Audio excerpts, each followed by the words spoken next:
Let me be clear from the start. I didn't fall in love. I fell into opportunity, and I took it. Not because I'm evil, not because I enjoy playing people, but because when your brother's staring at 10 years behind bars for something stupid and desperate, you do things you never thought you would. It started on a beach, literally. My best friend Caleb, trust fund kid, casually rich, the kind of guy who gets invited to yachts just for showing up, took me on vacation. He said I needed it. I said I couldn't afford it. He said he'd cover it. I didn't ask why, I just packed. We ended up in this island resort, full of linen shirts, private chefs, and people who wore sunglasses at night. And that's where I saw her. Mira. Long white dress, tan skin, confident like she owned the sand she walked on. Caleb whispered, "That's Mira Alcaraz, daughter of the interior minister of the Philippines, extremely off-limits." I didn't respond, but my brain did. Because in that moment, I wasn't just some broke bartender from Austin playing rich for a weekend. I was the guy who could fix everything, if I played my cards right. She noticed me. I acted like I didn't care. The trick is not to chase women like her, it's to act like you've already had 10 of her. And it worked. We talked. She asked me where I was from. I said, Texas. But my passport's tired. She laughed. I watched her fall, one chuckle at a time. Over the next few days, we danced through small talk, flirted under pool lights, shared stories that were mostly lies. I said I ran a startup. She said she hated politics. I said I didn't care about money. She smiled like she believed me. She shouldn't have. When I got home, my brother was still a mess. The court date was 2 months away. He owed $50,000. If he didn't pay, jail, simple as that. Mira messaged me, said she missed me, said she wanted to visit. And that's when it clicked.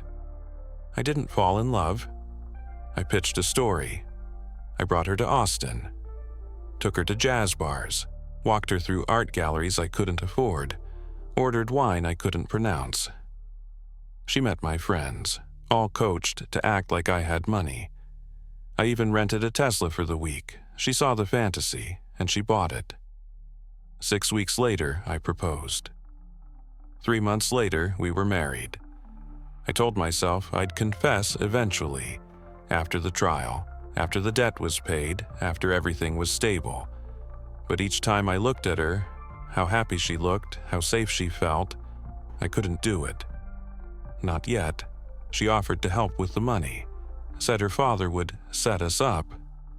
I said no, of course, told her I wanted to be the man who earned it. Meanwhile, I was transferring money to my brother's lawyer under the radar. The plan was working, too well, because I started to love her. Not pretend, not strategic, real. The way she folded her clothes, the way she hated cilantro, the way she looked at me like I wasn't the fraud I knew I was. It was too much, and not enough. When she asked me one night, "Why do you look sad even when you smile?"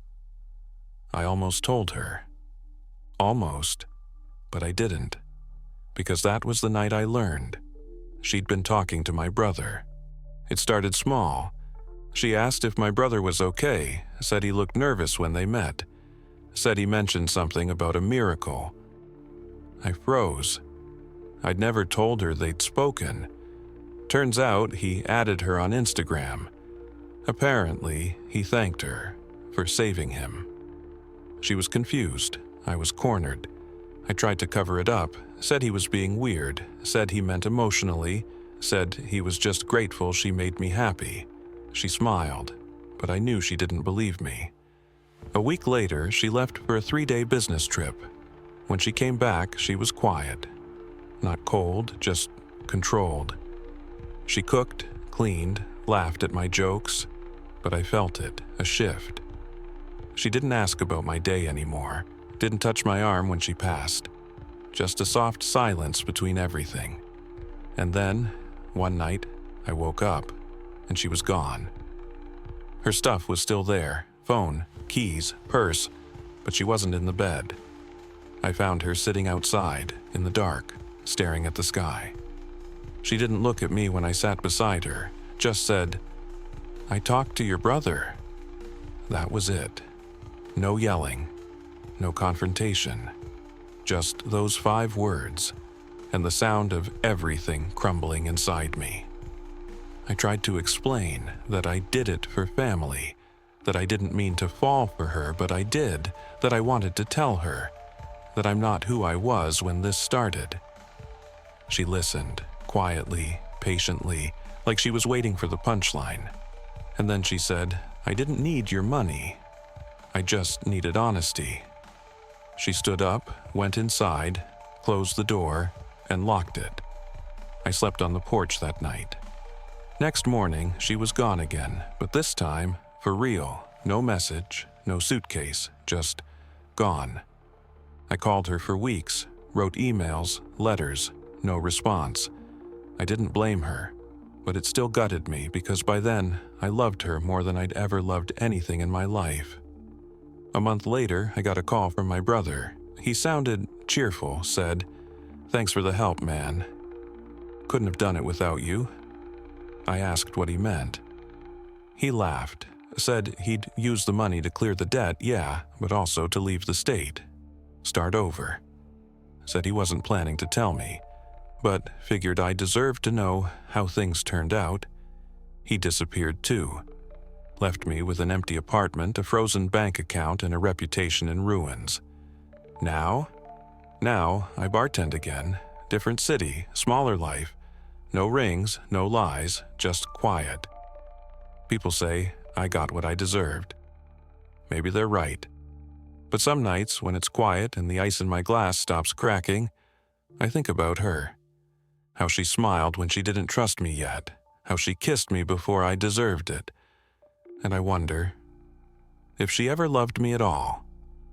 Or if I was just the fool in her story, the way she became the heartbreak in mine.